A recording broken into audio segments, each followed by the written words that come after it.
Well, welcome everyone. Thank you so much for inviting me to present. I'm so excited to be here. And be are amazing human beings that are making the world a better place through the lens of bees, using them as that conduit for community engagement and enriching our lives. So I'm so grateful to be invited to be here. Thanks, Ange. Thanks, Bee. Today I'm coming from a little place called Alberta, which is just north of Montana, in Canada. And Bill, when he rolls in here, he's just had an appointment he couldn't miss. He'll be here in a moment. He's coming in from British Columbia, which is the province just above Washington State. So we're on either side of the Rocky Mountains, and we have built an amazing program together. Have grown as best friends over the last, this will be 15 years that we've been doing this program. And we both have grown a lot, both in our family size and in the size of the apiaries and businesses that we run. And so today, I just wanted to share my side of the story, which is as a beekeeping educator and community worker with bees.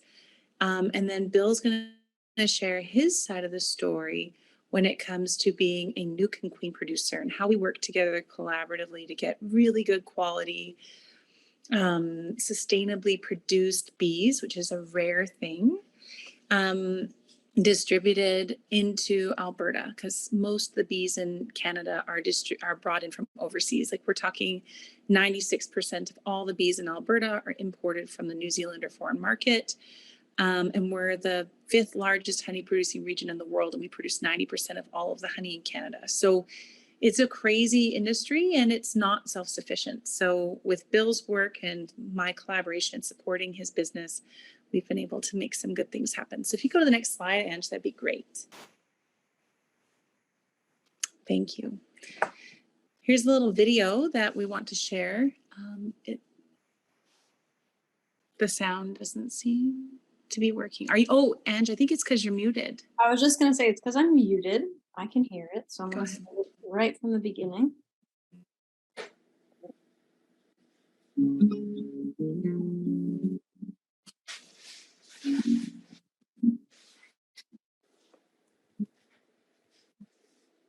ABC Bees started the Collaborative Purchase of Honey Bees program in 2009. And we started with purchasing a small amount of bees from a small beekeeper out of the shoe swap that ended up being Bill Stagg at Sweet Acre Apiaries. I remember the first time you put that order for nukes in. At that time, that was the biggest order I had ever had. We went out with a big van. He showed me the bees. We threw them in the van, drove back to Calgary, and distributed them amongst a small group of beekeepers in the city looking to get into beekeeping. And since then, it has grown. We have imported over 1,000 nucleus colonies and distributed them throughout Alberta from Bill Stagg over the last 10 years. When the bees come to Alberta, in each location, the Calgary, Red Deer, and Edmonton locations, we offer a field day to show the beekeepers how to install. It's a nice mix and mingle opportunity for these beekeepers to meet their neighbors before taking their hives home, and many times opening and entering a beehive for the first time. Our program focuses on supporting only small-scale producers. I think there's a lot of advantages one can have when they stay small and stay efficient. There's something that's more intimate raising stock than what there is about simply producing honey or chasing blooms. Our vision for the future is that this program only grow. We hope to one day see a wide range of queen and bee producers living here in Alberta, Canadian queens, Canadian stock produced by Canadian beekeepers in this beautiful grassland wonderland.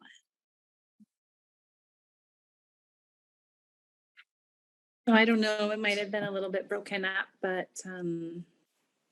basically when I started in 2009, my mandate was to really focus on supporting the community using bees as a conduit. So I've been beekeeping in New York and LA and Colorado and trying to find mentors. And everywhere I went was really male dominated, kind of the classic patriarchal model of like a president and a vice president and a secretary. And to me, it was such a funny thing after working with bees and being in the hives. And those of you who are here who have bees know what I mean. And so I took this model as I was building ABC Bees and this kind of 6 steps to building the hive mentality and how I wanted people to experience beekeeping if they were coming through me with ABC Bees. So making information accessible, offering a forum, collaborating. The big thing was educating future educators, which is what my business is 95% about now. Neighbors being a part of that, which means like unlikely partnerships in a lot of ways, potentially seeing people that may not normally be identified as agriculture or be related, building those partnerships. And those are always really great to work in. And the last case is replicability, because the goal of every beehive is succession, whether it's swarming, whether it's supersedure, whether it's replacing their queen. And I'm not a guru. And I like saying that there's more than one pie, because everyone's always like, what piece of pie are you going to take? I'm like, no, there's like unlimited amount of pies. You can do anything in this realm and really make a difference. You don't have to compete with anyone. You don't have to replace anyone in their role. There's no competition. If I'm selling honey and there's 50 other people selling honey, that's great. That means the price of honey will go up and we'll all make more money because there's a greater market that we're all reaching. So you go to the next slide. So that's where, when I started 2009, I wanted to use the bees as a conduit for community engagement and development. I wanted to make a difference. And so I created a community-based project I wanted to be a part of. I learned as I went along. So that whole idea of fake it till you make it, that's crap. That's superficial. That's not real. Instead, just say, I don't know. That'll be the greatest way that you'll get sleep as a leader in a community, because it alleviates a lot of that pressure. And you go with the current, because you want, if your community is asking for something and it feels like there's momentum in that direction, don't fight it. Move with it, even if your vision was different. I traveled to find mentors. In Alberta, we are a small community of beekeepers. I think there's only like 300 or something, about 150 commercial. They average in about 20,000 colonies per beekeeper. There's a lot of big families. They're all related, but they're not really open to small scale hobbyist vision. They are now. It's been 15 years. Well, they're more open. And so I had to travel to find mentors, people who were doing small scale things. And that's where I ended up in the US, beekeeping, and some of these weirdos that I met, which I love so much. Some of you know them. And then so we've moved on to, I love the idea of microeconomy. So that's where I met Bill. Was I wanted to find local bees.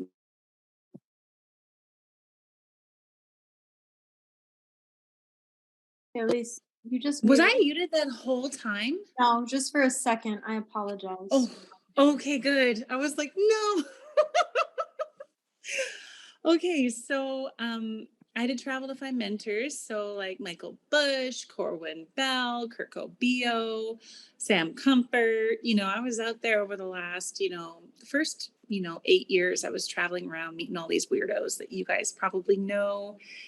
And really found motivation in working with these really fun, unique people. And it's such a great community of beekeepers. And I love the microeconomy. So we did the collaborative purchase of bees and equipment. In our first year, we sold $30,000 in bee equipment, which we bulk purchased and distributed. And then we did bees, and that's how I met Bill. And so Bill at the time, like it said in the video, he'd never really sold lots of bees before, and it just kind of started on his own. He was renting a house, had a couple kids, little kids, and he had a dream. And I was like, you're a cool dude. You're really nice. Your ethics and values around beekeeping really resonate with me. He's not out there using, crazy synthetic pesticides and prophylactic use of antibiotics, which is convention, 15 years ago up here. And we started from there. So you can go to the next slide, please, Ange. So yeah, we did. So now, like I just did community projects. So we did meat and honey tasting galas. I did bike tours and field days and collaborative purchases and courses. And I brought in experts. Sam came up. We had Kirk come up. Oh man, I had a lot of people from all over the place because again, that whole value of not being a guru and that idea of that 6 steps of community development, like how do we collaborate? What are some neighbors? What are some ways that we can have a forum? These are all the principles that we've done. Now we've transitioned online for a lot of reasons, not just COVID, but COVID was one of them. But I have young children and I was tired of traveling and pumping breast milk and trucking babies to different places. And so moving into an online platform really has liberated me into being able to be home and gardening and beekeeping and breeding queens while also being able to be a part of the community in a more of a distant way. So yeah, we've been doing a lot of stuff over the last 15 years. Go ahead, Ange. And so I'm going to open up to Bill, and then we'll have questions at the end so that you can learn more about Bill's side of things on his side of the Rocky Mountains. Okay, Bill, I just asked you to unmute and And you can hear me now? yes, we can. Welcome. Cool. Well, I made it. My goodness. You know what?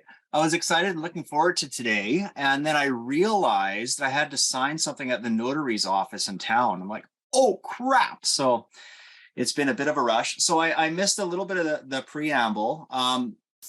So I guess everyone can hear this.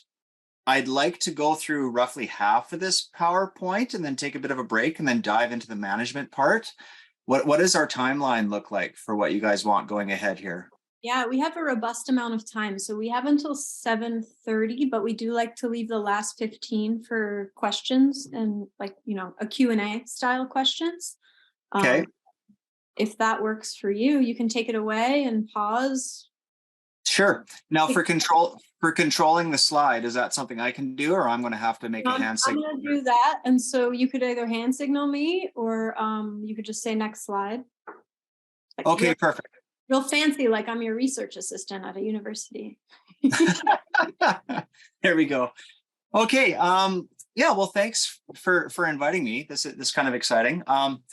It is really neat to see how Eliese and I have complemented each other and worked together over a number of years now. We've seen kids grow up together and we've really been able to bring, I think, something really positive to the industry. And I'm very grateful for that. And even talking about, me presenting kind of the management side and doing what she's doing, she made a comment, and I can't remember Eliese exactly what she said, but something about what I was doing sounded difficult to you or something. And it was really funny because it struck me. I'm like, no way, man. I just manage the bees. That's easy. That's my wheelhouse. So Eliese and I have really been able to complement each other over a number of years, because what she is capable of doing is just kind of beyond me. So what I wanted to do, I know our management is kind of split into 2 areas. Queen production and nuke production. So I'm going to focus a little bit on nuke production as we go forward, and that hopefully will become a little bit more obvious as we go, and I'll explain to you why. So yeah, I live in Salmon Arm, British Columbia, Canada. So we're 3 time zones away. So that's a pretty good distance. We can go to the next slide. So it gives you a little bit of an idea. Now, I'm a very confused generation. I weigh myself in pounds. I drive in kilometers. I measure stuff in inches. So I'm not sure exactly what we're talking Fahrenheit here, but if you see on Celsius, it makes sense because 0 is freezing. Below 0, it freezes. Above 0, it doesn't. So that's keeps up with my simple brain. So yeah, we're both in the Northern Hemisphere. We have a longer winter, more of a brood break, but our summer temperatures are comparable. What I saw in Boston is you guys get rain like every single month, which is quite interesting because we do have our summers can get quite hot and quite dry. In Fahrenheit, we can get over 100 degrees, but that's not common. Salmon Arm's kind of a neat area where we're situated. If you travel an hour west, you're in an area called Kamloops, which is kind of high plains desert. So you can get rattlesnakes and sagebrush, and it's a very has a lot of history of cowboys and rustling cows through there. If you head an hour south, you're in an area of British Columbia called the Okanagan. And the Okanagan, in the South Okanagan, you can grow Merlot grapes. It's absolutely an amazing climate in there. They grow a lot of tree fruit, a lot of cherries, pears, peaches. They can grow just about anything in the Okanagan. It's quite amazing. If you head north, we're in, I think, the biggest inland rainforest in North America. It doesn't take you. So there's cedar trees, as big as Volkswagens. So the Shuswap area, the Shuswap is the name of the lake, Salmon Arms, a big sprawling metropolis of like 20,000 people now. We're a growing hive. But we're right in the middle of all that. So there's not a history of commercial beekeeping at all in this area. Most people who run their hives for honey, they're going to be going to the prairies. So they'll go across the mountains to where Eliese is. They'll be heading into the north of our province. But we don't have a ton of forage around here in Salmon Arm. The beekeeping industry in the Okanagan, a lot of that grew up right alongside the tree fruit industry. So a lot of the orchards, as they were developed, the cherries and the apples, a lot of commercial beekeeping outfits kind of grew up alongside that. So if you're a serious stock producer, you'd live south of where I am. If you're a serious pollinator, you wouldn't live in the Shuswap. If you're a serious honey producer, you wouldn't live in the Shuswap. But we've kind of used a lot of those things to our advantage. There's very little commercial beekeeping presence around here, but what there is there's a healthy hobby population. So we do have enough forage out there to keep those bees alive. We do maintain an amount of feral colonies out there. Once you get to certain places in Canada, you're not going to see feral colonies. There's going to be managed colonies, or there's not going to be colonies at all. So because our area, we do have that feral population. So it tells you that the bees can survive on their own. So we'll go to the next slide. So one of my favorite quotes, there's tons of bee quotes out there, but this is a good one from Brother Adam. And I'm sure if you look into bee breeding at all, you're going to come across his name. Actually, I had a friend of mine he went to the Buckfast Abbey in the late 80s. And he went and met Brother Adam when he was still alive there. And he went to the monastery and underneath to their little tavern.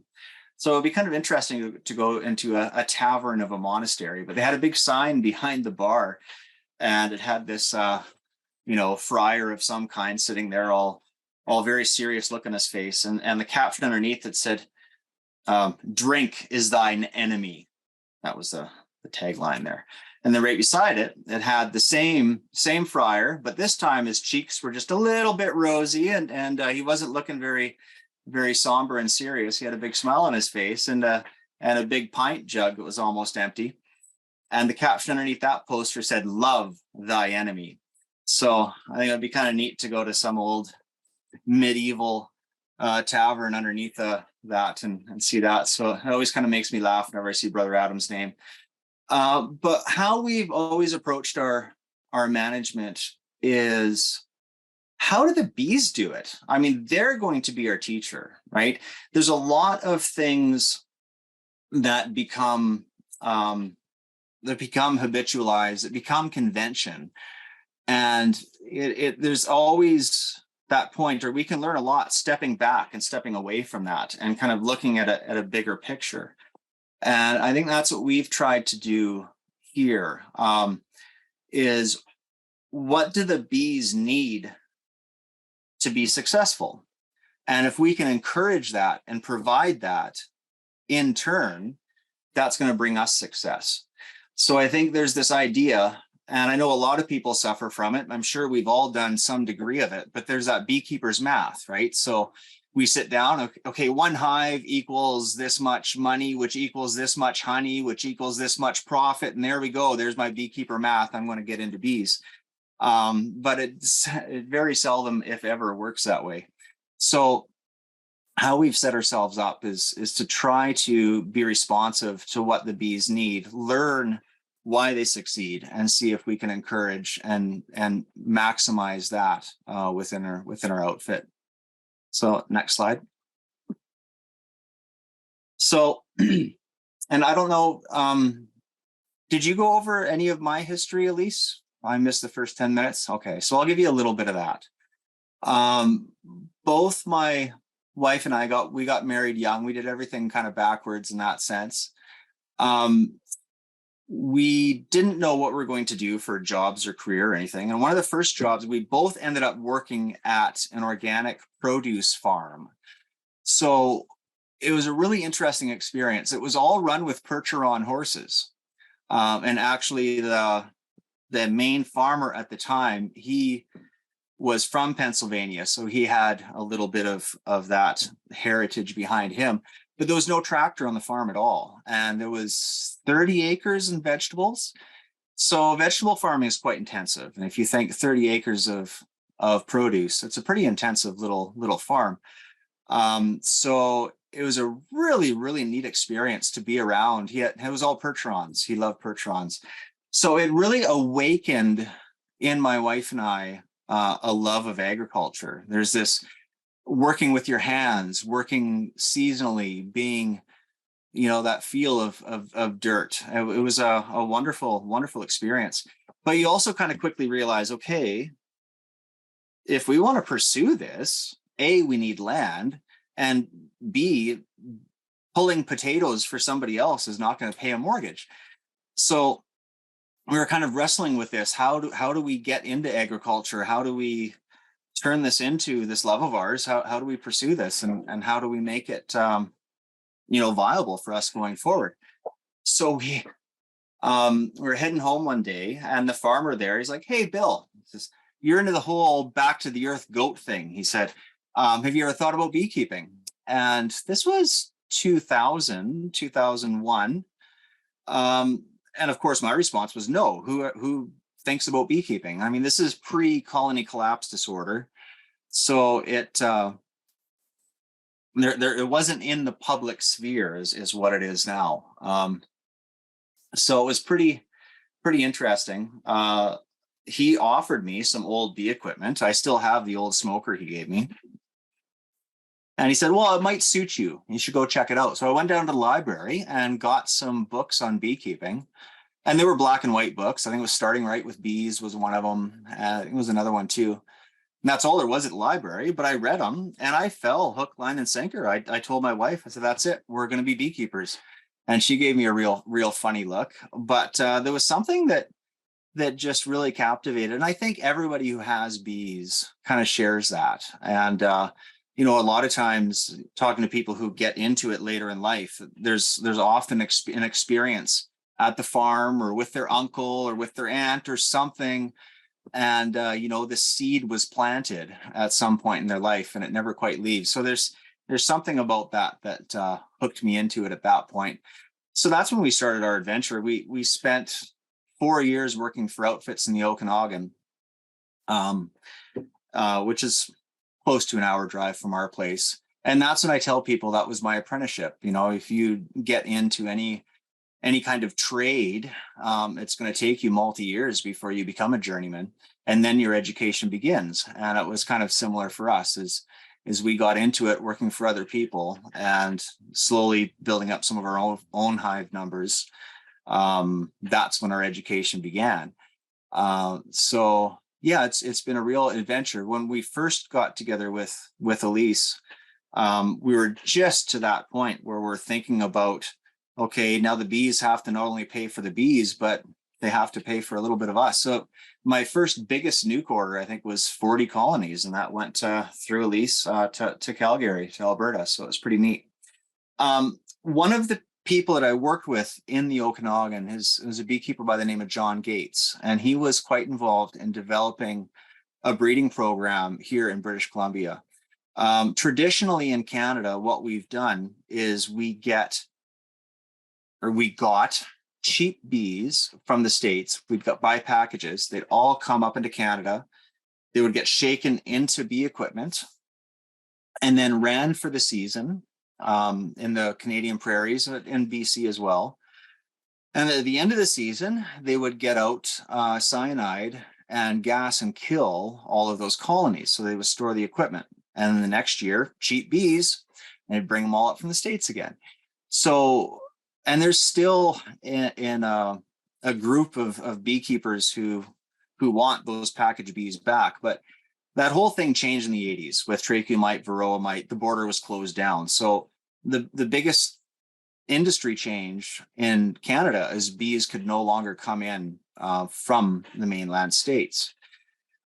So I mentioned John Gates. He was part of a provincial breeding program. The provincial apiarist at the time in British Columbia, his name was John Corner. Sorry for this history lesson. This is all going to tie together here.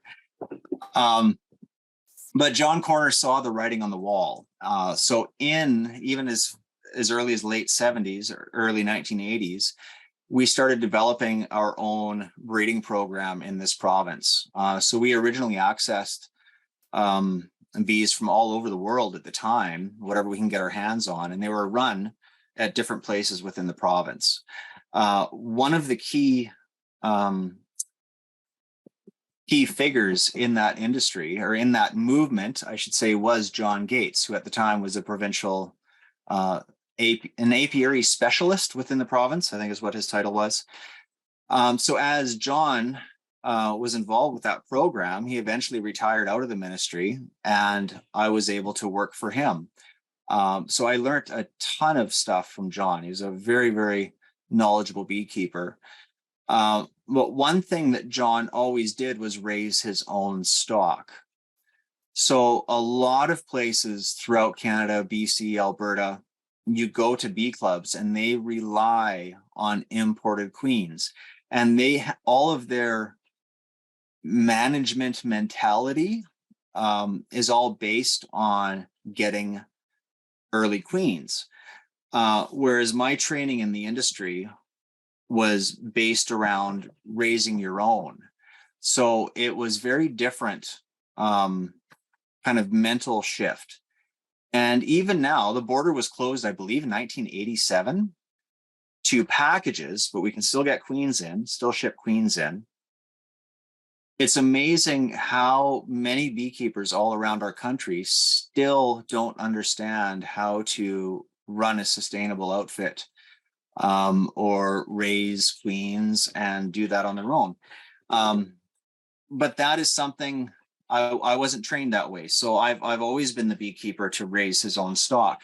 I think as time has went on, slowly more and more people in this area are raising their own bees. But it's amazing how much of a hangover, like I said, it's 1987. Here we are, 2023. And I was at a bee meeting last week, and they were talking about early queens coming in from Hawaii. And I thought, you guys are crazy. You're still talking about this. So these three principles here, my favorite acronym is KISS. Anyone who's worked with me or been out in the field with me, so much of that I try to that's my mantra that's always going on in the back of my head. So young, properly raised queens, healthy colonies, and strong populations. Our whole management has that in mind. And that as well is what allows the bees to have success in a feral environment. So next slide, please. So that's just a little grafting frame I think I took. So there's some 24-hour larvae there. One thing that I try to do is try to be responsive to what the bees are doing, what the season is telling me. I can't dictate what the weather is. I can't dictate those variables. So I try to receive input from what's going on. And once I receive that input, then I can go forward. So there's a lot of things that I'm aware of, pollen sources, I mean, drone production, all of those things. A lot of our outfit is actually built around the swarming season. And we talk about, so we can go to the next slide. What the bees need to be healthy in a feral environment, they swarm and they swarm and they swarm. And what are they doing when they swarm? They're giving themselves a brood break, which helps with for varroa. And there's a lot of health benefits from that. They're giving themselves new queens, right? And they're doing so in a time of the season where there is lots of nectar and lots of pollen that's available. And then next slide. So all these things you can always kind of keep in your brain as far as what is the season telling me to do. So I know there's a lot of beekeepers out there that even in this area as well, and they'll actually run nuke colonies throughout the entire season. They'll run 5-frame nukes and keep that going. They'll nuke out their nukes and they winter nukes. And but in my brain, I'm like, well, how do they do it in nature? What do they need to do in nature? And that is what I'm trying to listen to. So next slide. So this is something that I always, talk to people about, and I'm sure we've all seen a slide like this or a picture like this, or maybe this one specifically, but you see these growth curves, right? And that's so important to understand what the bees are doing naturally. So when I'm looking at that, that mite level, how do you keep those mites down? And think now around here, our swarm season is going to be in May primarily. I'm not sure if it's that much different out there or not. You guys are still in northern environment. But by dropping that population down, giving them a new queen, and then turning them loose, you're knocking the mites down. The bees are doing everything that they need to do there. The next slide. Okay, so that's a little bit about my background and kind of our ideas going forward. Now, do we want to do a few questions now before I kind of dive into what we do in a season? Yeah, we don't have any in the chat. Okay. But I welcome, maybe we can give just 2 or 3 minutes. If you have a question so far, you can drop it in the chat, or you can raise your hand and I should be Yeah, and able it can be a question to either of us too. Exactly. People from the waiting room as well. I see one raised hand. Okay. Derek, I think this was you that raised your hand earlier. So I'm going to invite you to unmute temporarily. You should get a little pop up. Yeah, I don't think it was me. I think it was somebody else. All right. We'll mute you then. Okay, so this will be a little bit funny because I'm going to get you to do slide, and then we're going to go back. Because what I want to do is I want to kind of rip and tear for what we do for about 6 weeks, 2 months. And once I go through that whole process, I'm going to return to the beginning and I'm going to talk a little bit more about it. I do have one question. You wanna take that now, or you wanna? Yeah, sure. All right, I found it. It's Mark Nevin. I'm gonna ask you to unmute.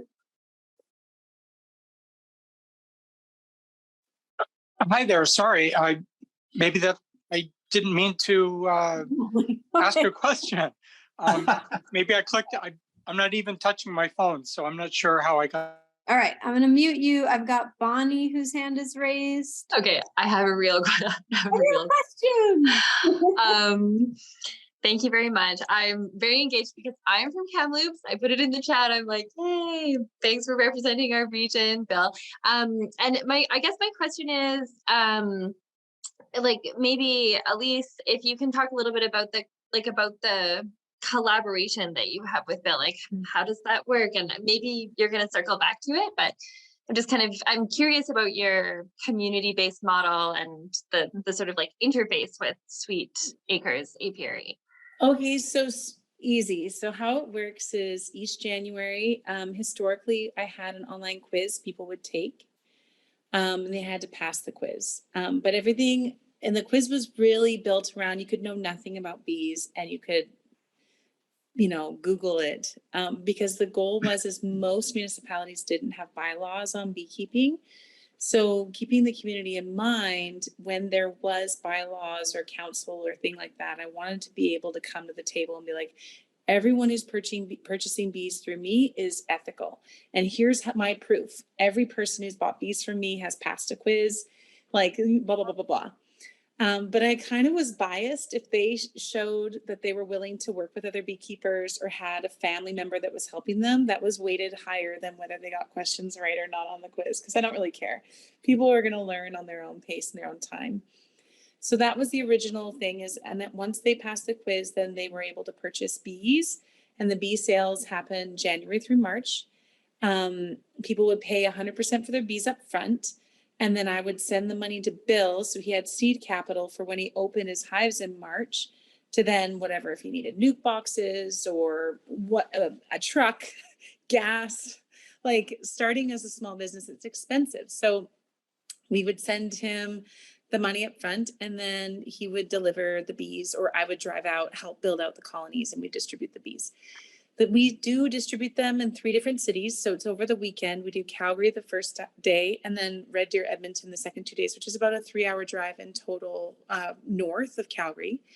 And so that whole system was just done through my website using a PayPoint system, and Google Forms.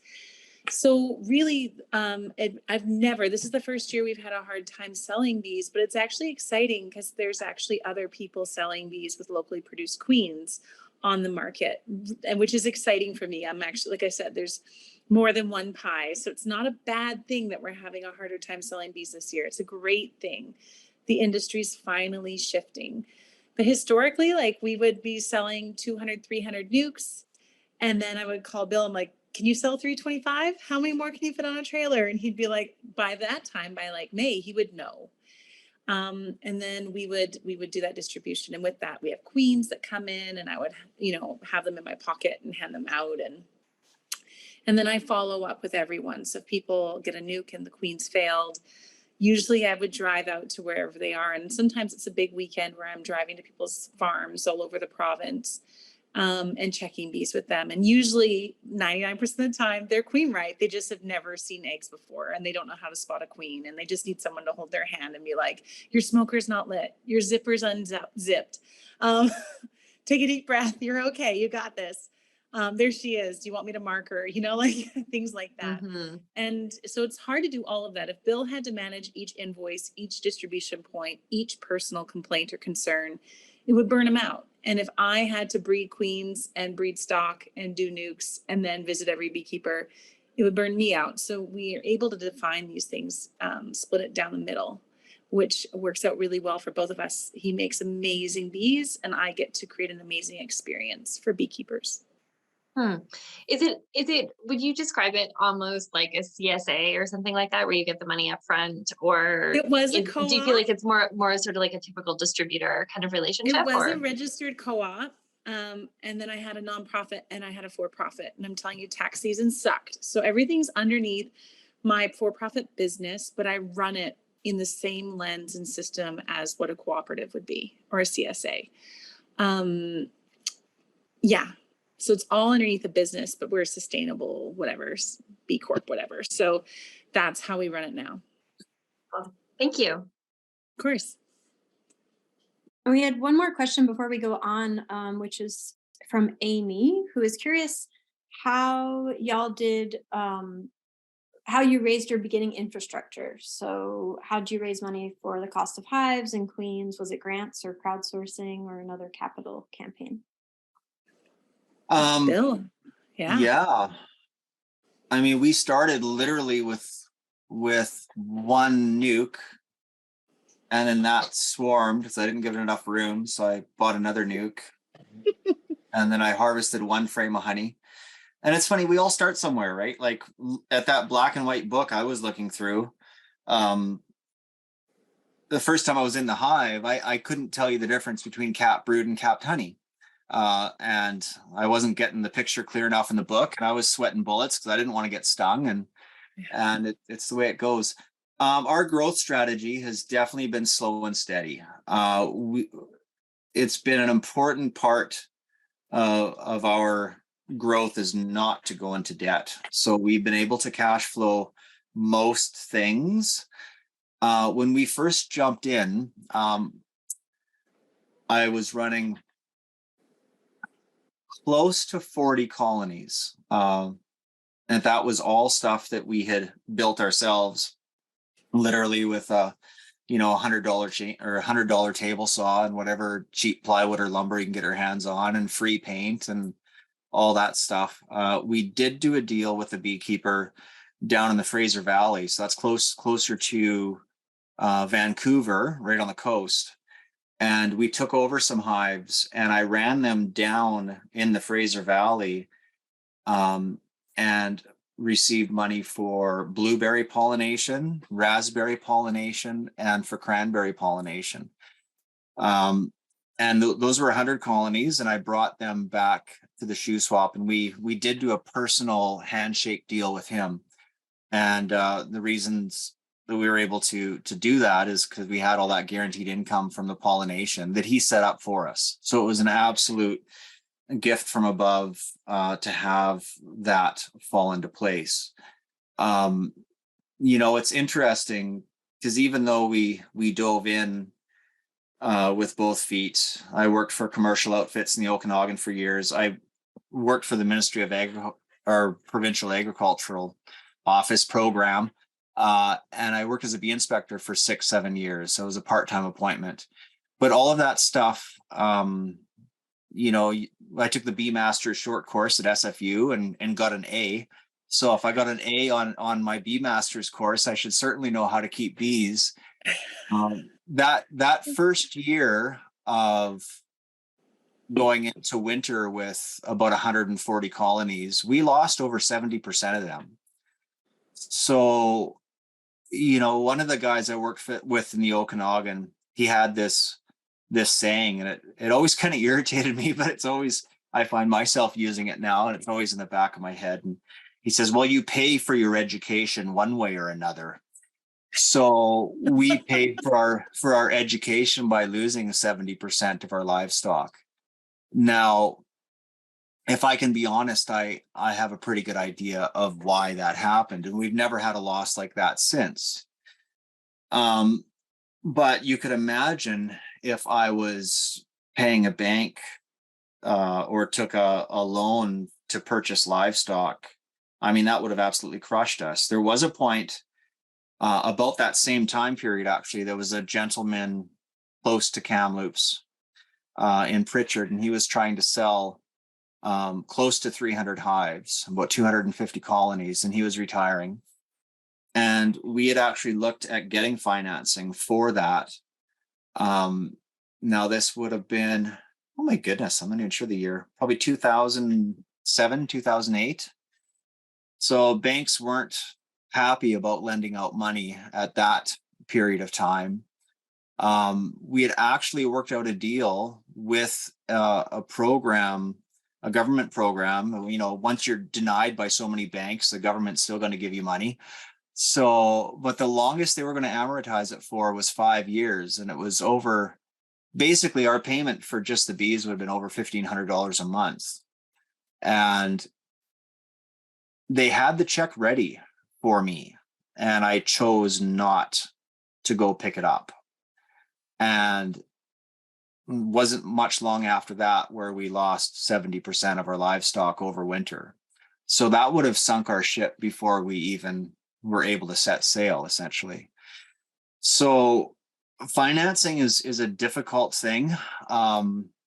It's been a huge help working with Eliese and having access to that cash early on. You can pay your bills beekeeping. I'm very thankful for the position we're in, but it is not a get rich quick scheme. And no matter what works on paper, I just encourage you, make sure that translates to success out in the field. And there's a lot of outfits around here that have been trying to sell for years. And, you know, I've witnessed, even as a bee inspector for those years I worked for the Ministry of Ag, it's tough. You see people who will get money from somebody or someplace, and within 18 months, they're walking away from everything, because it's very, very different. You know, something working on paper, translating that to success in the feral environment. So that's my 2 cents as far as, so yeah, we've avoided debt as much as possible. Yeah, that's really good advice, to avoid debt as much as possible. Yeah. Well, I think we're Yeah. ready to dive into your queen rearing schedule here. Okay. Yeah. Well, what I'll do then, instead of ripping and tearing through there once and then going right back from the beginning, we'll just you can relax your trigger finger on the slide, and we'll walk through this. So I don't open my hive. So as of right now, well, I should share that 70% loss that we had was the heaviest loss we've ever had. We had a couple years where we lost just about 50%. Now our winter success, 4 out of the last 5 years, has been between 4 and 6%. So I always tell people, if you can achieve winter loss of 10%, you are a good beekeeper. If you're getting 20%, it's acceptable. 30% you can handle, but by the time you hit 30% loss, I'm really hoping that you know what went wrong. So now, knock on wood, I haven't looked at all my bees this year, but a lot of people around this neck of the woods, they've been feeding their bees since February. But again, there's still snow on the ground, as you're going to see in pictures coming up. So why would I be feeding bees if there's snow on the ground and they're not accessing feed on their own? Because if you remember, one of the first slides I shared with is the bees are going to be our guide. I can't force their hand in that way. So basically, as soon as I start looking at my hives, which I've started, I'm looking for different things I'm going to select for my breeding stock. Those are basically, I guess I could have thrown a slide in here too. I want bees that are populous, so large amounts of bees over winter. I want a good amount of healthy brood, and I want frugal bees, because the stock makes a big difference on their consumption over winter. I mean, we're freezing temperatures for 4 months out of the year. And I didn't realize how spoiled I really was until one year I ended up getting bees from Hawaii, which are great bees, but they consumed a huge amount of feed. And I thought I fed those hives and they felt like they were made of concrete. And by the time I got to them the following spring, that yard, half of them had starved out. They were completely dead. So I do keep northern stock. My bees are frugal, but there's a big genetic component there. So what I want to see in my hives is I want to see good populations, lots of brood production, and I want to see heavy slabs of last fall's feed still in there.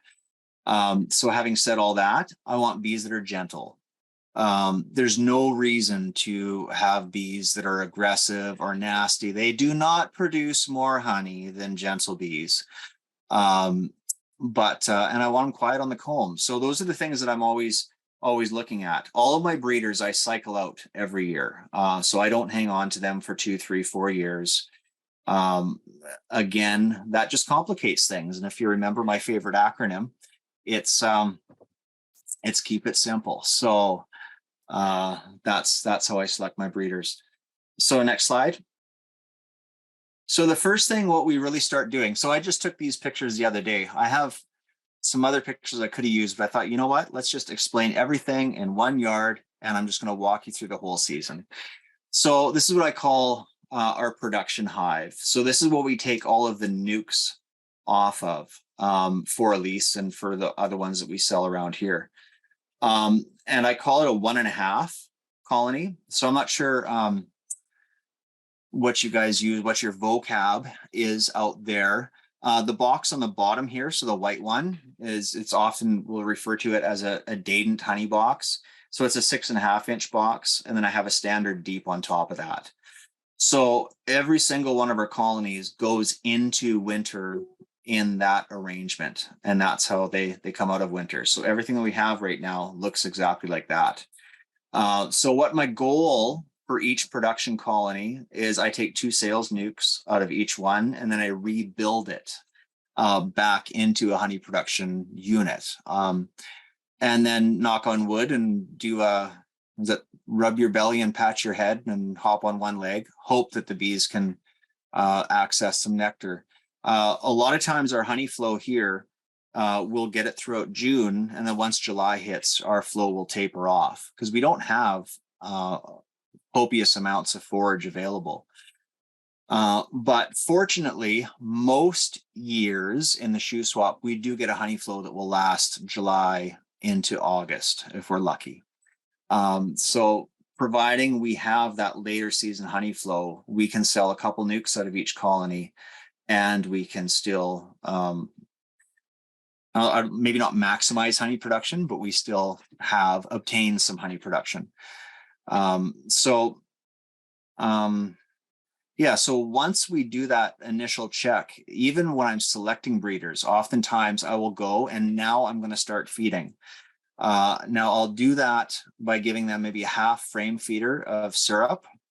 Now that's not necessarily because they need it, but what I'm looking for has to do with my selection process for my breeders. Because there's something it's referred to differently. I've heard it called a hoarding instinct. The bee's ability to consume sugar syrup in the spring, that corresponds and correlates to honey production in the fall. And it was actually, Tibor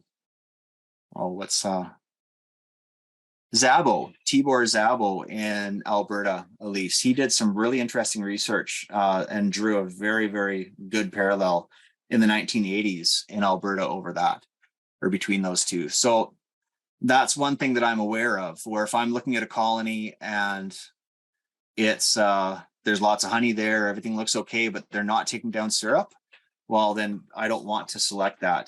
The breeder that I select, I want that to show me that it's time. It can pull that syrup out of a frame feeder. So again, I mean, our willows are starting to bloom around here. We haven't had really a day of any pollen yet, but I think that's coming up pretty soon. So hopefully, so there are sources that are starting. Our hazelnuts, they're going to be opening up pretty soon. So I'm starting to play with the idea of feeding now, because the natural stuff is there. A lot of people who start feeding early in the season, temperatures are still really cold. It's still freezing at night. That early syrup will stimulate egg production, but it also draws out the length of the mite reproduction.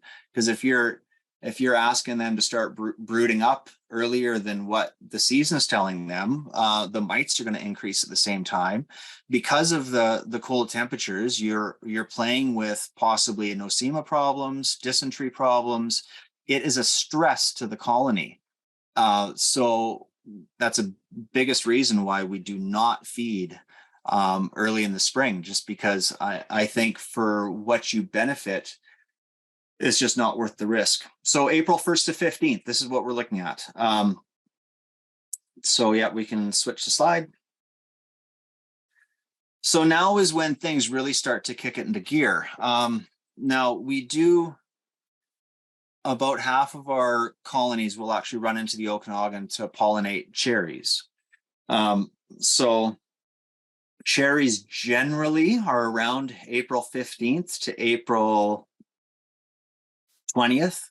An exceptionally late year would be April 25th. An exceptionally early year would be April 8th or 10th.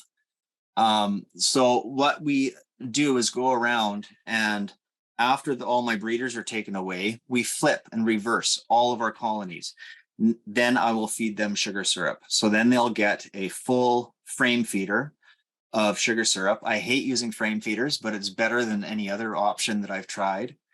And we do this for two reasons. I want to make sure that if they are starting to run short of feed, I don't have to worry about that. But I really want to kick those queens into gear. So even though there's stuff that's starting to open up in April, and of course your cherries, the dandelions are coming on. Once that starts to happen, you might get a few days of rain. Well, by feeding them sugar syrup, then I'm ensuring that they have food available in a time where natural sources are available. And what that does on this initial reversal, we put in a formic acid treatment, and it encourages the bees to brood up out of that deep into that dadant box and to start to establish a brood nest in that dadant box. And you'll see why that's important pretty soon. So next slide. So basically, once May hits, they're into cherries for 10 days, no more than 14. They'll be back on our farm or close to our farm here in the shoe swap. As soon as they come back, I again reverse them again. I hate reversing bees, but I reverse these colonies so much in these 2 weeks. But I'm going to show you guys why we do this. So as soon as they come back, we have nuke boxes, which is on top of that colony. So we've been able to make a nuke box that doesn't have, well, it has a removable top and a bottom. So that queen excluder that's over top of the green deep actually is covered on either side of that nuke box. And then there's a queen excluder along the length of that nuke box. So what we're able to do is to quickly go in there and top the colony. So what I mean by topping it is as soon as it comes out of cherries in the first half of May, we reverse them. I can go through and I'm pulling my first nuke. Now all of our nukes are deep frames. So I'm able to go into that colony, shake the bees off, and then put those frames in that nuke that doesn't have a bottom on it. Okay, so I can build up that nuke with no bees on it, and then I leave that nuke on top of that colony. So if we have a couple trucks and a handful of people, we've done 100 of those in a day if the weather's good and it works out well. So it's a really quick way to do that. So by leaving that for 24 hours, the brood, the open brood that's in that nuke box, demands attention. It's giving off a lot of pheromones, and all the nurse bees down below will roar through the queen excluder and cover those frames. So that nuke box that goes on top of that colony, now depending on exactly what week it is and what the season is looking like, that is it 2 frames of brood? Is it 3 frames of brood? Does that receive a cell or a mated queen? So I'm trying to think of all those things in my head, and that nuke box there will not be sold until the first week of June. End of May, first week of June is what we're doing. So 24 hours later, that gets removed, and then the colony is fed. So basically every time we go into the colonies from April 10th to the end of June, just about every time we go into the colonies, I feed them. As we've taken, it's a 5-frame nuke box. So what we started selling is a 4-frame nuke. I call it a 4+ nuke. So we'll build up that 4-frame nuke, and in that 5-frame nuke box, there's a frame of foundation. So when I take those 5 frames of drawn comb and brood out of that parent colony, I put in 4 frames of foundation. So I'm asking the bees to draw out a lot of foundation, and depending on the weather that we have here, they'll struggle to do that without that helping hand. So the apples are blooming at this time of year, and yeah, I can go next slide. And things are really starting to move and shake. So 10 days, 2 weeks later, so now we're into the last half of May. This is when it gets this. I have so much fun doing this, and Eliese has helped me with this. And we get big crews of people out. Everything gets ripped and torn right down.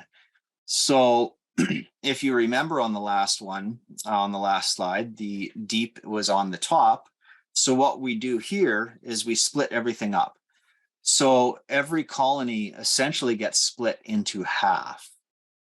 So the dadents are put on the outside of the pallet, and then the deeps are left on the bottom board on the middle of the pallet, and I take another nuke out.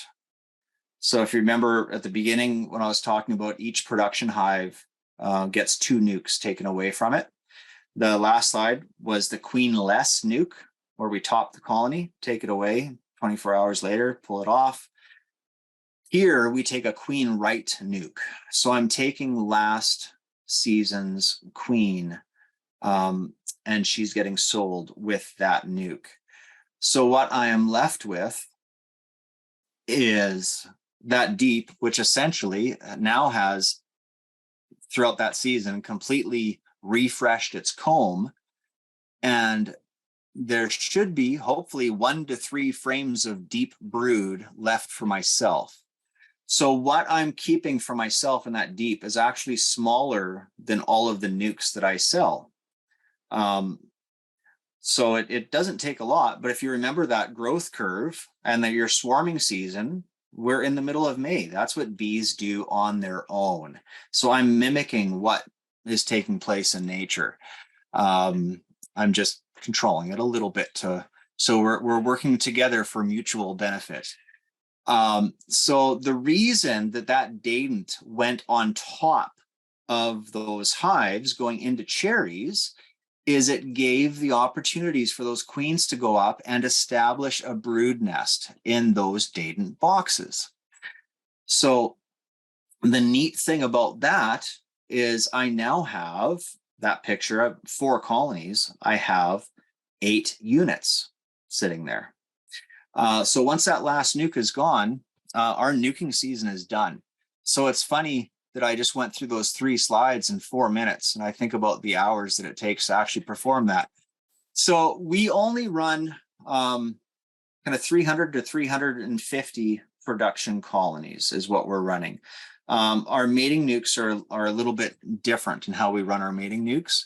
But I wanted to focus on this part of our management because I'm trying to show you kind of what motivates our whole system. So on the next slide.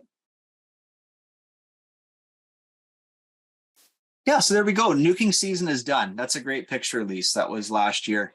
So yeah, we brought 300 nukes to Calgary, and from those, they were moved to Red Deer and up to Edmonton as well. So there's a good picture of my nuke boxes. So yeah, the bottom and the top are removable. So they work really, really well.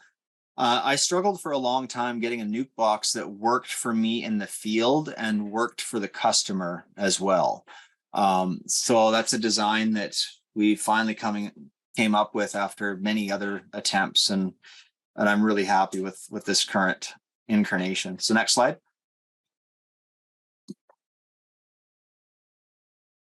So for a long time, I struggled maintaining those production numbers. Now, if you remember, I said that we have a queen-less nuke, then we take a queen-right nuke. So I have those units sitting there with no queens in them. So what we do is we raise our own queens and we raise our own cells. So those production colonies I replace with a queen cell, and it gives the colony a really good, healthy brood break. And there's a lot of health benefits in giving them that good, solid brood break. And again, why do you think that is? Well, that's what they do themselves when they swarm, is they're giving themselves that brood break. And this mentality, I think a lot of beekeepers have of more bees, more honey, more bees, more honey. So you get stuck in that cyclical thing, but you forget, you're complicating things at the same time. So there's reasons why we requeen with cells. But the problem I was having before adopting that arrangement is if I picture 1 colony and put 1 queen cell in it, what are the chances of that 1 queen cell ending up to be a mated queen? 75%, 80%, 85%, but it's not 100. So when I was running a couple hundred colonies, so for easy math on the slide there, I just put 300 colonies. all of a sudden I've just shorted myself on production hives. So my nuking season is done and I'm short 50 colonies. So how do I maintain those numbers? So instead of splitting the colonies and just replacing queen cell, queen cell, queen cell, I started to utilize those datants as kind of like a little cheap insurance brood bank. So if we want to go forward one slide, did I replace this? Okay, sorry, let's go back 2 slides, please. 3 slides. There we go. Okay, so now instead of looking at that palette with 4 production colonies, I'm looking at that palette. I have 8 units. So what we started doing is, because I love grafting, is just graft more cells. So what I would do here is I actually would rebuild these as 8 units, but these 8 units will still equate to 4 colonies. So sorry, we can go forward a couple slides now. Again, yeah, right here. Yeah, perfect. So that's what they look like when the nuking season is done. But what I've done now is I've put a queen cell in the bottom deep. I dumped in some more sugar syrup because, again, that last nuke, I gave them another 4 frames of foundation. That inner cover actually it's a solid cover that breaks that colony into 2 separate units. So then that datant has a brood nest established in it as well, and I can put 1 queen cell into that top datant. So now what we've done is that palette that represents, say, 4 production colonies, we've actually had an opportunity to take 2 nukes out of each one to roughly quickly even stuff out and put 8 cells into it. So one more slide.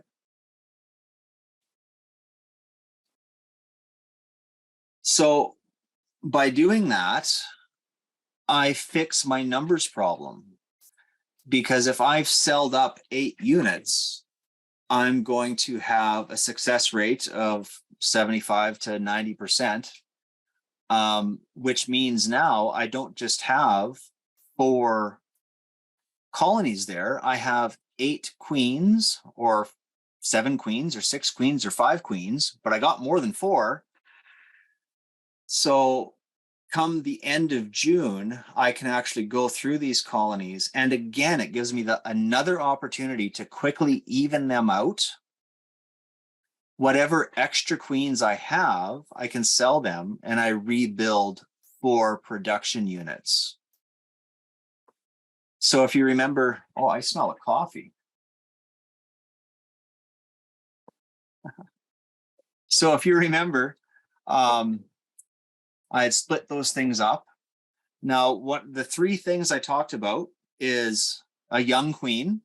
There was some really good research that was done at UBC or SFU a number of years ago in BC.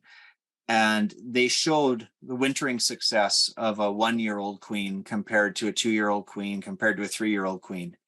For a Canadian winter, I want a 1-year-old queen. That's my goal. A 2-year-old queen, that's fine. 3-year-old queen, you're getting. It's an uphill battle to expect a queen to go through a Canadian winter, her 3rd season. So I've achieved my young queen. Check. The other one is hive health. Now, I didn't talk a lot about that, but it's very important that you be able to recognize the difference between sick and healthy. Now, I'm in those colonies a lot. It's very easy to get lost sometimes in the books where, well, am I dealing with Kashmir bee virus, or am I dealing with Israeli acute paralysis virus, or am I dealing with deformed wing virus, or am I dealing with, and you fill in the blank. There's a lot of viruses out there. But at the end of the day, what do you have control over? Is your hive healthy? Is your hive sick? And we do use organic acids for mite treatment. We do a spring formic treatment, a fall formic treatment. And we also use an oxalic acid dribble.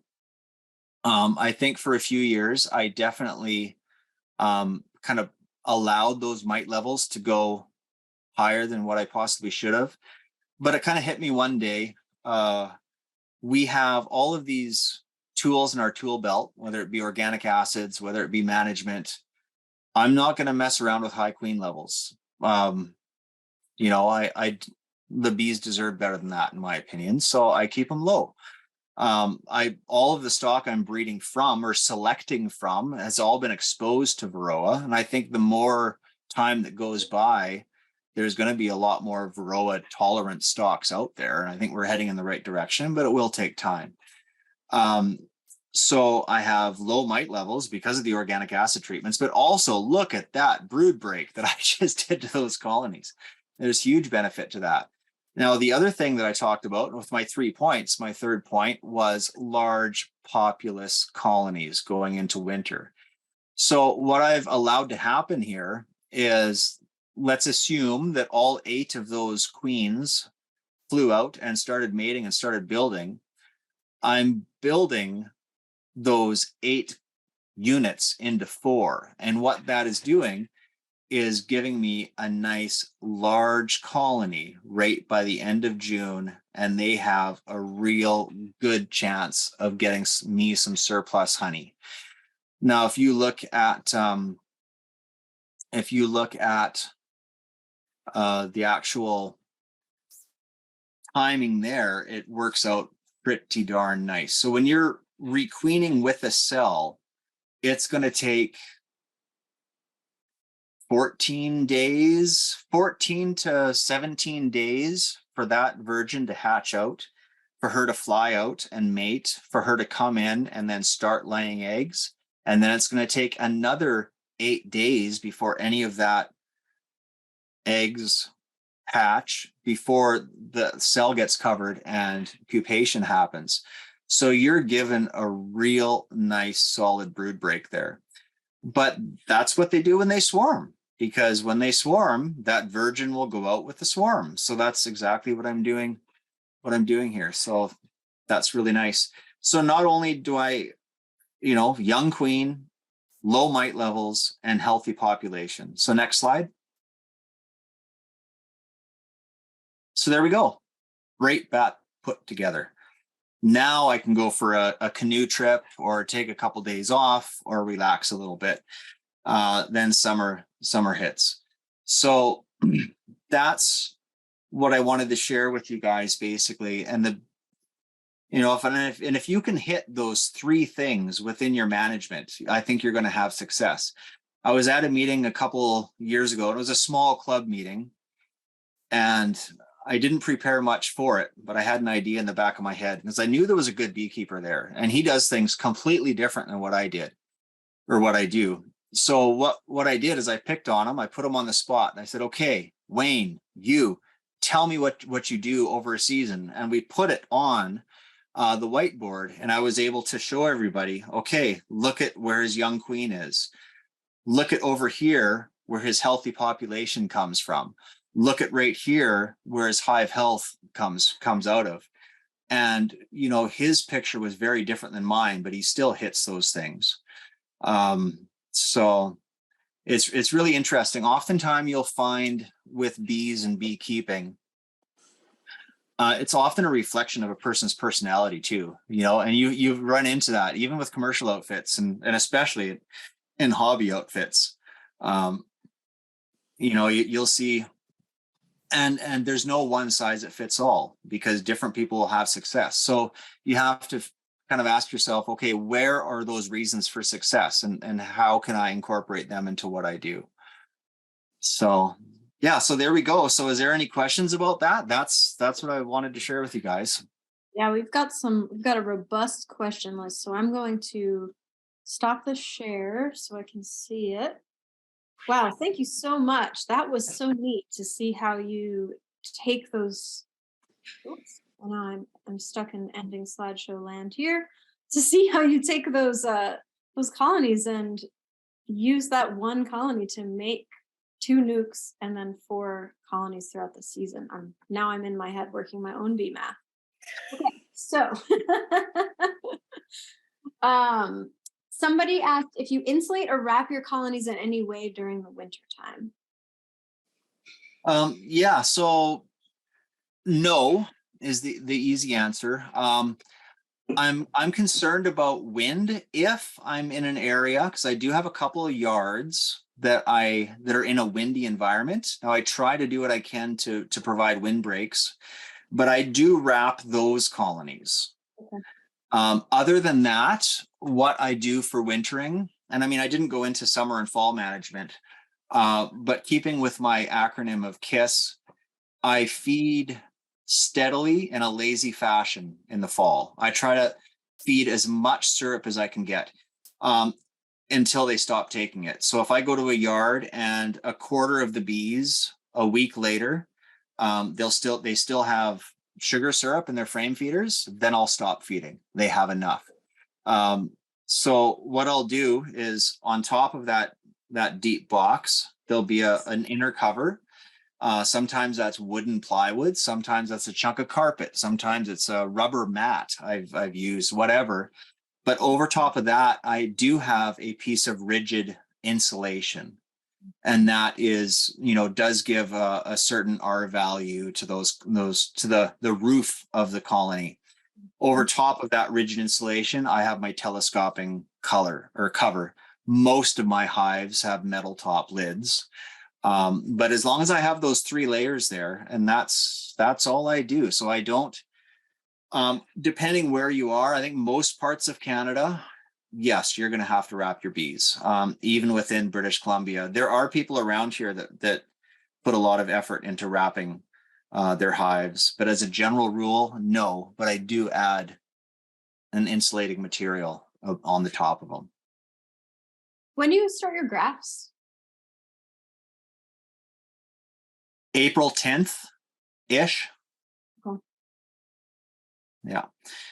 So that happens pretty quick. Now, again, I'm looking at when I look at kind of consistent, good mating weather for bees around here, I'm looking at the middle of May.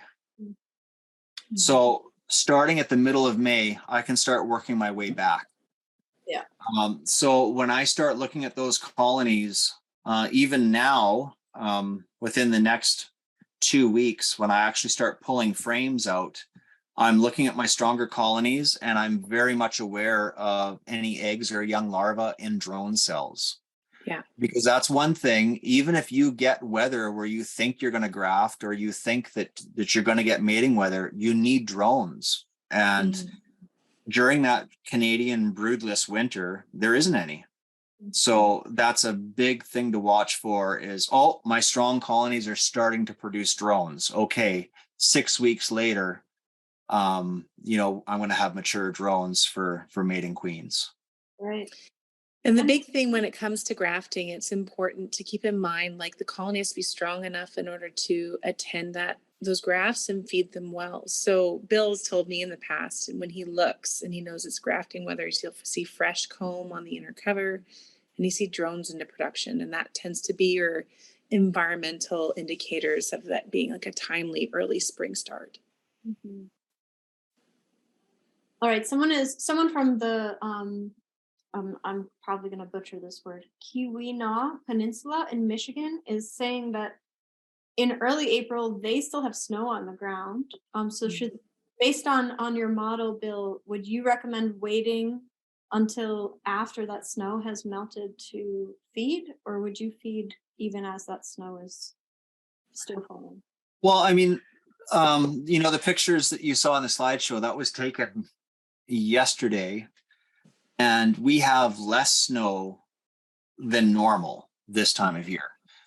So is what I'm trying to think about is what are the stores in the colony? But what are your natural sources that are going to start producing anything? Like we have a lot of pussy willows that open up along this river where I have one yard. And it's incredible. You can get nectar coming in very early, even if there's a few little patches of snow, if those daytime temperatures are getting up there and the bees are starting to fly and forage. But, I'd be very, very cautious talking about how to keep bees in Michigan, being from Can British. can I speak up? Because I teach it all the time, right? So the big thing I always focus on is look at your climate map for your region, for all of you, anywhere where you're at. And what you look for in your climate map on your statistical averages is what is your first time where your statistical average is 20 degrees Celsius. So you're looking at about 83 degrees Fahrenheit. If you're seeing that, then you can work your way backward, and that would be your statistical average. So you're working your way backward 16 days, because that's a gestational timeline for a queen, plus 2 weeks. And that's about the time it takes for her to sexually mature and be prepared to mate. That would be your standard expectation of when you could start your queens. Now, if you have an unseasonably warm spring or you have an unseasonably late spring, that will fluctuate based on weather, but your climate map will tell you when you work your way backwards, basically 37, 38 days. That's my recommendation, 40 days at the max. So don't base it on a calendar year, and don't base it on what someone's doing a valley over or a county away, because you know it's not the same. So smart. All right, so everyone's assignment after this class is to go find your climate map so that you can work backwards from that. And then somebody is asking what exactly is in one unit, one hive, before it's divided the second time. So after that initial nook is taken out, how much does it rebuild back up before it's divided? It'll start to bounce back pretty darn quick. And that's the amazing thing. But again, I'm not trying to force them to do that by dumping sugar syrup in, because we have dandelions blooming. The cherries have just finished blooming. We have apples blooming. So all that stuff is happening. What I want the last half of April is a pollination set. So when I'm looking through my yards, I'm going through that top deep. I'd like to see about 3 to 4 frames of brood, 4 frames of brood if it's going to go to cherries, and then it gets reversed. So with those 4 frames of brood, once I find with the date on top, the queen will come up and she'll start to establish a brood nest in the top box, but she'll continue to lay whatever frame she was laying in down below. She'll continue to do that. So when they come back from cherries, so now we're talking about the beginning of May, they get reversed again. And I take, depending exactly on the week and what's happening, I'm taking 2 to 3 frames of brood out of that colony. And what is left in that deep at that time is 2 to 3 frames of brood. And then you can turn them loose. By the time we have the second nuke done, I'll average probably 2 frames of brood for myself left. So that gives you an idea. I don't want to, I mean, if a colony, if I go to take a queenless top off, and if that colony is too weak for me to take a nuke out, then I won't take a nuke out. You know, that colony, you know, you talk about hive vigor. Once that colony starts to take off, the last thing I want to do is to take that momentum away from them. And if you become too greedy as a beekeeper, and if the spring is late for whatever reason, then I have to figure out how to fix that. But I can't demand more out of that colony than what it's able to give me.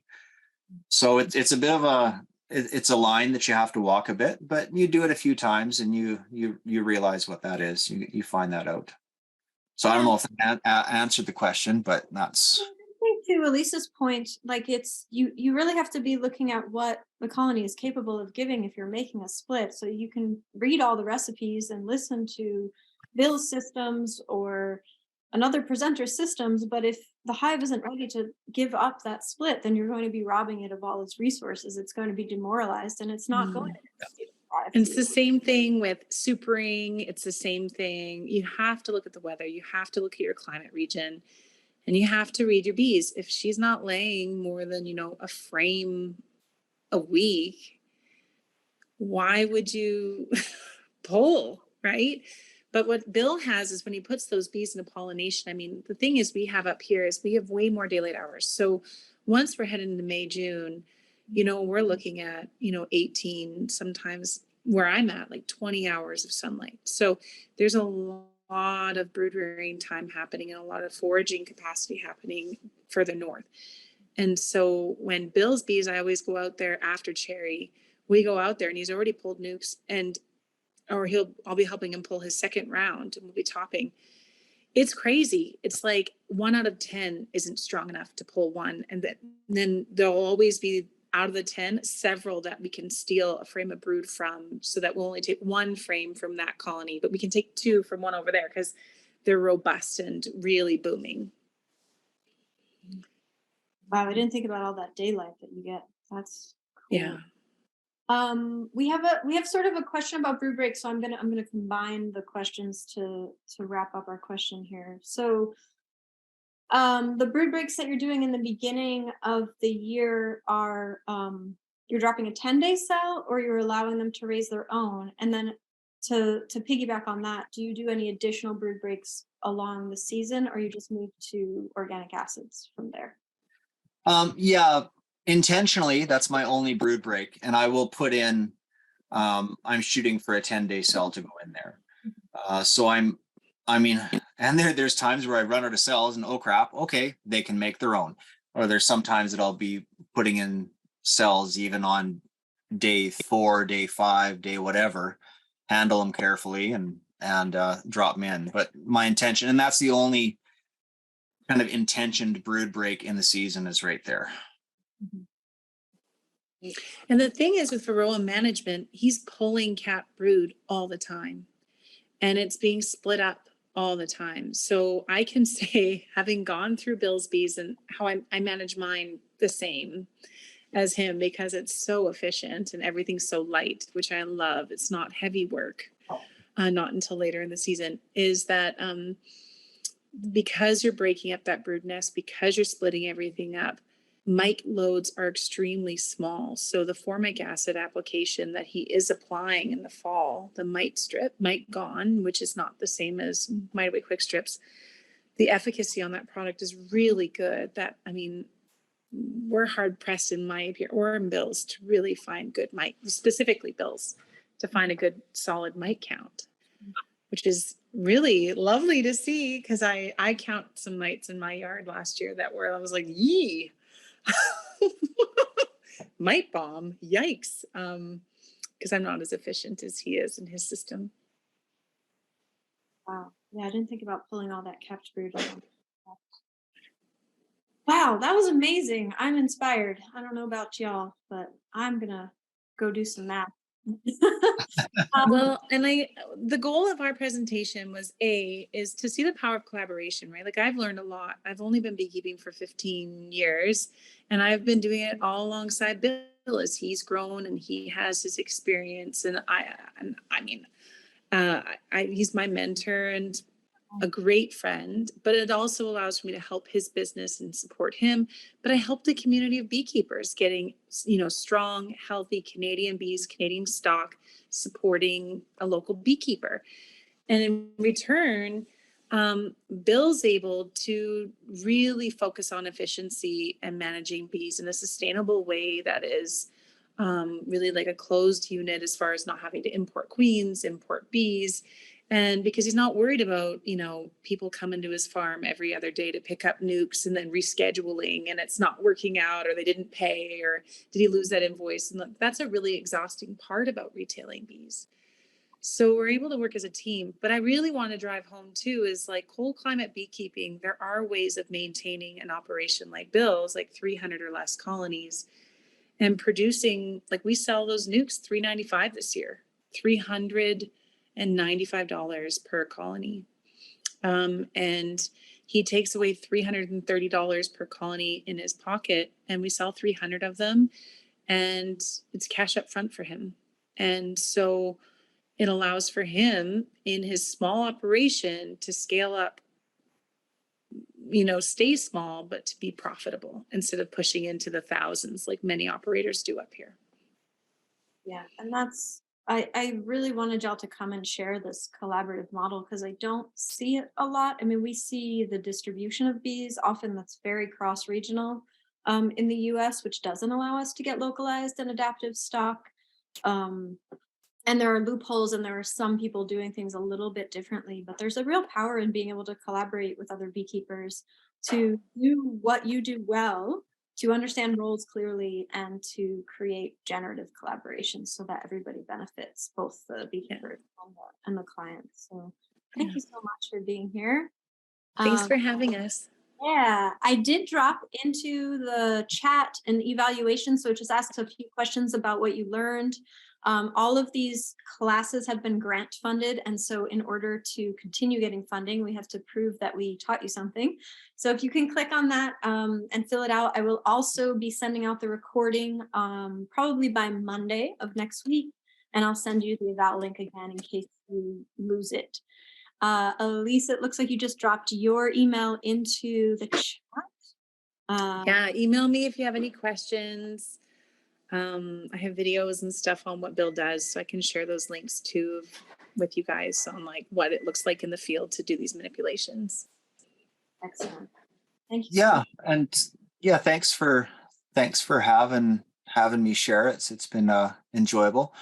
Yeah, we do little beginners course. We have a little cabin on our property as well. So we do this little, what I call a sweet retreat. So we've had people from all over the place come and stay at our cabin for a week during this season. So if you want a trip to the Shuswap Lake of British Columbia, but there's information on our website about that too. So an excuse to get away. That sounds dreamy. I will pull both of your websites again and send them out when I send out the follow-up as well. Somebody asked for the eval link. I'm going to drop that in one more time. And again, I'll send that out when I send out the follow-up. It's easier to send those than try to catch them in the chat, I find. And it'll go out to more people. Thank you so much. Yeah. Thanks again, y'all. Thank you all. Good night. Bye, everybody. Thank you. Stay warm and stay dry. Yeah, Good night. Good night. Bye.